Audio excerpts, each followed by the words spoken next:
Why did God send me here?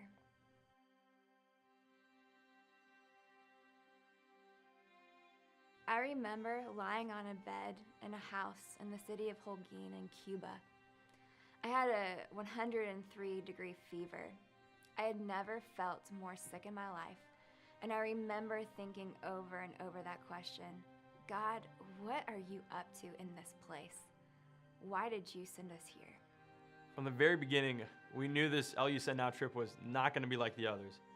I mean, we're going to Cuba, a communist country where until only recently were Americans not even allowed to enter. On top of that, the day we arrived, TVs around the world were interrupting their programming to announce the breaking news that Fidel Castro, the communist dictator of Cuba, had passed away. So walking through the airport in Cuba in light of that piece of news changed the whole trip. The plan went out the window after that. Everything changed. Our purpose for sending an LU Send Now trip to Cuba was pretty straightforward. It was to aid in relief efforts from the devastation caused by Hurricane Matthew in October, a storm that left over 276 people dead in places like the Bahamas, Haiti, and Cuba. When that happened, LU Send Now began exploring whether there was an opportunity or need for Liberty to respond. Our partner agencies told us Haiti is being flooded with relief aid, but the truth is Cuba is getting very little attention. So we focused on Cuba, and we're actually all set to send a team in October. But days before departure, the Cuban government restricted large amounts of foreign aid from coming into the country. It seemed like God was closing the door on the opportunity. But we continued to pray, and God answered. Our partners reassessed, and the Cuban government approved our visas to go with some well-established American partners and network with fellow college students in the context of cultural exchange. But we were informed that the Cuban government would not allow us to perform group religious activities. We were allowed to network with these students, and in that capacity, serve alongside them in relief and humanitarian work. But that was it. So we did what LU Send Now exists to do. We said to God, we want to be available and we're willing to go. You'll have to do the rest. And that's all good and well when things go according to plan. But it's more difficult, of course, when things don't go according to plan.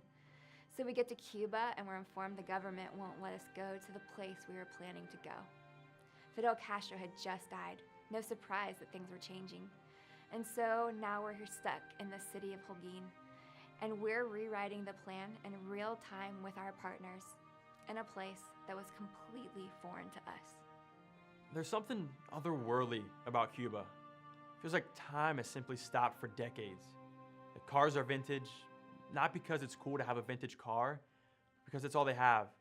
And so people take immaculate care of them, because if you don't, there's no going to the Honda dealership up the street to replace it.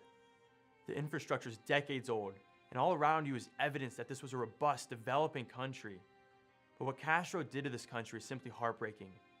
Here is a man who oppressed and persecuted thousands of his own people, threatened the stability of the entire world, and did it for decades. I think a younger generation like me doesn't realize just what this man represented for so many years. So we were stuck in Holguin, and if the question is, what did you accomplish? It's complicated.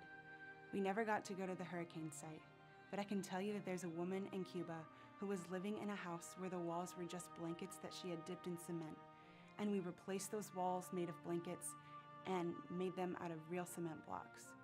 We went out and connected with students, shared resources with them, conducted training, we served people, and we loved them well. But so much bigger than that, we were simply present with those people. Toward the end of the trip, we were told the funeral procession of Castro was coming through Holguin, and so people flooded the streets to observe as the ashes of Fidel Castro passed by. And so we stood and watched alongside these people as the ashes of their now dead leader passed in front of them. And I wonder what Fidel Castro would have thought if he had known following his death that his ashes would be carried through the streets of his country, and in the crowd on that day would be Christian college students from a place called Liberty, wearing shirts that said, "Liberty loves Cuba." I think that image is pretty profound. I think God was watching. I think the enemy was watching, because what we represented in that moment was the opposite of what Castro's vision for Cuba was. And so no surprise that it cost us something to be there. I really do believe the enemy tried to prevent it from happening. From the trip almost being canceled to sickness, I mean, we got really, really sick. and just the discouragement that comes from that. But I think simply standing on that street corner, representing not just a school named Liberty, but the very principle of liberty, representing a God who says, "It is for freedom's sake I have set you free."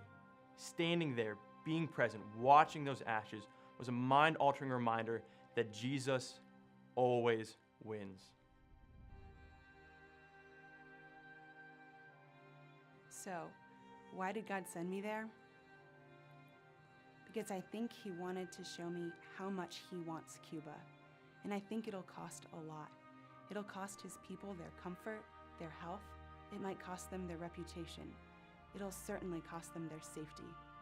But we got to experience alongside the Cuban people the thought of a new day. Revival didn't break out while we were there. We didn't change the world. We built someone a home in the name of Jesus.